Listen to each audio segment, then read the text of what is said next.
Hi everyone. आज के video में हम बात करेंगे कि MIS पोर्टल पर काम करते टाइम कई बार नो रिकॉर्ड फाउंड का मैसेज जो आता है उसका क्या सॉल्यूशन है। जब भी हम किसी स्टूडेंट को उसके SRN नंबर से सर्च कर रहे होते हैं किसी भी पर्पस के लिए, SLC इशू करने के लिए या और किसी पर्पस के लिए, एडिटिंग के लिए, तो कई बार नो रिकॉर्ड फाउंड आता है। ठीक है, हम कभी कभी SLC के लिए पूरी क्लास को सर्च कर रहे होते हैं तो भी नो रिकॉर्ड फाउंड आता है। तो इस प्रॉब्लम का क्या सॉल्यूशन है। मेरे पास बहुत सारी क्वेरीज आ रही थी कि मैम SLC कैसे जनरेट करें MIS पोर्टल पर, क्योंकि नो रिकॉर्ड फाउंड आ रहा है। तो मैं इसका सॉल्यूशन आपको बताती हूँ और रीज़न भी बताती हूँ कि क्यों नो रिकॉर्ड फाउंड आता है। और SRN आप जनरेट कर चुके हैं तब भी नो रिकॉर्ड फाउंड आता है, क्योंकि अगर आपने SRN जनरेट नहीं किया है और फिर आप आधार नंबर से या किसी चीज़ से सर्च कर रहे हैं और उस टाइम पे नो रिकॉर्ड फाउंड आए तो समझ में आता है कि चलो SRN जनरेट नहीं हुआ है, बच्चे का रिकॉर्ड नहीं है MIS पोर्टल पर इसलिए आ रहा है। लेकिन जब SRN भी जनरेट हो चुका है उसके बावजूद भी आपका मैसेज आ रहा है नो रिकॉर्ड फाउंड का, पूरी क्लास का आप SRN जनरेट कर चुके हो लेकिन फिर भी पूरी क्लास सर्च कर रहे हो तो नो रिकॉर्ड फाउंड आ रहा है, उसका क्या सॉल्यूशन है। तो ये देखिए, मैं जैसे किसी स्टूडेंट की रिलीविंग करना चाहती हूँ। ठीक है, पूरी क्लास को मुझे रिलीव करना है तो मैं यहाँ से पूरी क्लास को सर्च कर रही हूँ। मान लो मैंने 4th क्लास को सर्च किया। ठीक है, तो यहाँ से मेरी पूरी क्लास का डेटा आ चुका है। ठीक है, तो इस केस में कोई इशू नहीं है। अब मान लो मैं SLC पे जा रही हूँ, इशू SLC, और मुझे पूरी क्लास को सर्च करना है। ठीक है, यहाँ से मैं सर्च बाय क्लास कर रही हूँ कि पूरी क्लास का मुझे एक बार में SLC जनरेट करना है और मैं यहाँ से सर्च कर लेती हूँ अपनी 4th क्लास। तो अभी मैंने आपको दिखाया है कि 4th क्लास का मेरा पूरा SRN जनरेट हो चुके हैं। ठीक है, मैंने अभी आपको सर्च करके दिखाई थी, लेकिन अब देखिए अगर मैं यहाँ पे सर्च इसे कर रही हूँ तो इसमें कोई सर्चिंग नहीं हो रही है। ऊपर क्या आ रहा है देखिए, नो रिकॉर्ड फाउंड दिख रहा है आपको ये मैसेज ऊपर, नो रिकॉर्ड फाउंड का। तो इसका मतलब क्या है, ये नो रिकॉर्ड फाउंड आपका क्यों आता है। आप देखिए आपने क्या किया, आप सबसे पहले SRN जनरेट करते हैं। SRN जनरेट करने के बाद स्टूडेंट का आप मान लो SLC इशू करना चाहते हैं तो उसके बीच में क्या प्रोसेस होती है, आप उसके बीच की प्रोसेस अगर मिस कर देते हैं तो आपका ये आता है। ठीक है, कि आपकी पूरी क्लास के SRN जनरेट हो चुके हैं लेकिन जब भी आप SLC के लिए क्लास सर्च कर रहे हैं तो नो रिकॉर्ड फाउंड आ रहा है। इसमें आप किसी एक स्टूडेंट को भी सर्च करेंगे इस क्लास के तो भी नो रिकॉर्ड फाउंड ही आएगा। इसका रीज़न क्या है, इसका रीज़न है कि आपने SLC तो जनरेट कर लिया यहाँ से, सॉरी आपने स्टूडेंट को तो यहाँ से ऐड कर दिया, SRN जनरेट कर दिया स्टूडेंट का, लेकिन उसके बाद क्या करना होता है।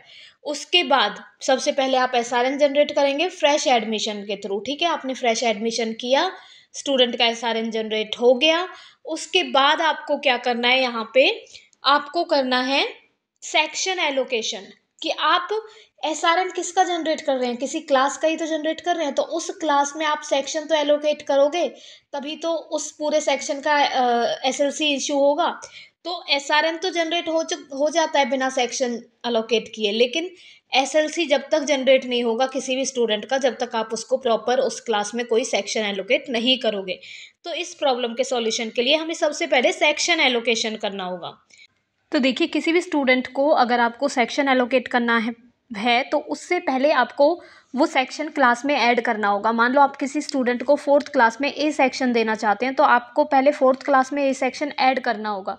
तो उसके लिए आपको क्या करना है, सबसे पहले ऐड सेक्शन में जाना है और जिस किसी क्लास में सेक्शन ऐड करना है, मान लो मैं 3rd क्लास में सेक्शन ऐड करती हूँ तो मैंने 3rd सर्च किया, सेक्शन A लिखा, मीडियम ऑफ इंस्ट्रक्शन इंग्लिश लिखा और सबमिट कर दिया। ठीक है, सबमिट करते ही ये सेक्शन मेरा ऐड हो चुका है। अब मैंने क्लास 3rd दोबारा से लिया और सेक्शन नेम B लिया, मीडियम ऑफ इंस्ट्रक्शन इंग्लिश लिया, सबमिट कर दिया। ठीक है, फिर से 3rd क्लास मैंने ली, सेक्शन नेम लिया C, medium of instruction English लिया और सबमिट कर दिया। इस तरीके से आपके ये सेक्शंस ऐड हो चुके हैं। अब मैं देखती हूँ एडेड सेक्शंस कितने हैं, तो आप देख सकते हो कि जो 3rd क्लास है उसमें 3 सेक्शन आ गए हैं। ये देखिए 3rd में A B C 3 सेक्शंस आ चुके हैं। ठीक है, जो कि मैंने अभी अभी ऐड किए हैं। तो इस तरीके से आप नीचे एडेड सेक्शंस पे जाके देख सकते हो कि कितने सेक्शन आप ऐड कर चुके हो। कोई भी सेक्शन रिपीट में ऐड नहीं होता, कोई भी सेक्शन स्किप होकर ऐड नहीं होता। मतलब ऐसा नहीं होता कि आप A 2 बार कर दो या फिर A के बाद डायरेक्ट C कर दो, जो भी सेक्शंस हैं वो हमेशा सीक्वेंस में ऐड होते हैं, ठीक है। अब आप सेक्शंस ऐड कर चुके हो क्लासेस में, अब इन सेक्शंस में आप स्टूडेंट्स को एलोकेट कर सकते हो। तो आप जाओगे सेक्शन एलोकेशन पे, ठीक है, कि अब आपको स्टूडेंट्स को एलोकेट करने हैं सेक्शंस। अब मान लो मैं जाती हूँ थर्ड फोर्थ किसी भी क्लास में जाती हूँ, मान लो मैं फोर्थ में जाती हूँ, ठीक है। फोर्थ को मैंने सर्च किया, ठीक है, ये कुछ स्टूडेंट्स आ गए हैं फोर्थ क्लास के। अब मुझे क्या करना है, इनमें से कुछ स्टूडेंट मैं रैंडमली सिलेक्ट कर लूँगी जिन्हें मुझे डालना है किसी भी एक सेक्शन में, डालना है मुझे इन्हें, ठीक है। तो जैसे कि मान लो मैंने यहाँ से एक स्टूडेंट ले लिया, प्रोसीड किया, कितने भी स्टूडेंट मैं ले सकती हूँ। प्रोसीड करने के बाद यहाँ पे ये पूछेगा कौन से सेक्शन में डालना है, मैं तीनों में से कोई भी सेक्शन सेलेक्ट कर लूँगी, मान लो ए में डालना है, प्रोसीड कर दिया। अब देखिए ये पूछ रहा है कि are you sure you want to allocate the marked section for the selected student, कि आप इस स्टूडेंट को यही सेक्शन देना चाहते हो, तो मैं लिखूँगी येस, ठीक है। मैंने येस पे क्लिक किया तो क्या आया, section has been allotted successfully, इस स्टूडेंट को ये सेक्शन अलॉट हो चुका है, ठीक है। अब मुझे क्या करना है, अब मुझे दोबारा मैं जाती हूँ और दोबारा देखती हूँ कि जो मेरा नो रिकॉर्ड फाउंड वाली प्रॉब्लम है वो सॉल्व हुई है या नहीं हुई है। अब देखिए मैं इश्यू एसएलसी पे जाती हूँ और कोई भी सर्च बाय क्लास करती हूँ और यहाँ से कोई एक क्लास ले लेती हूँ, ठीक है। मान लो मैंने 5th क्लास ले ली। अब ये पूछेगा कौन सा सेक्शन आपको सर्च करना है, क्योंकि सेक्शन हम अलर्ट कर चुके हैं। तो अब ये पूछ रहा है सेक्शन, तो मैंने ए कर दिया। अब मैं गेट इन्फॉर्मेशन कर रही हूँ, तो अब देखिए अब इसमें नो रिकॉर्ड फाउंड नहीं आएगा। जब आप सेक्शन एलोकेट कर दोगे और सेक्शन में पहले सेक्शन ऐड करोगे क्लासेस में, फिर सेक्शंस में स्टूडेंट एलोकेट कर दोगे, तो उसके बाद आपकी ये नो रिकॉर्ड वाली प्रॉब्लम नहीं आएगी, कोई नो रिकॉर्ड फाउंड नहीं आएगा, ठीक है।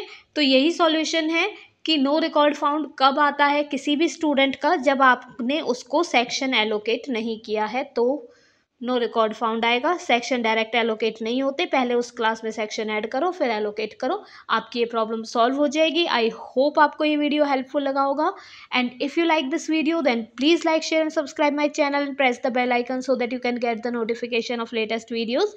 And if you are facing any issue in APAR ID, MIS or any kind of technical issue you are facing, then please let me know through comments. I will surely help you out because I love reading your comments and giving you solutions very quickly. So thanks for watching this video till end. Thank you.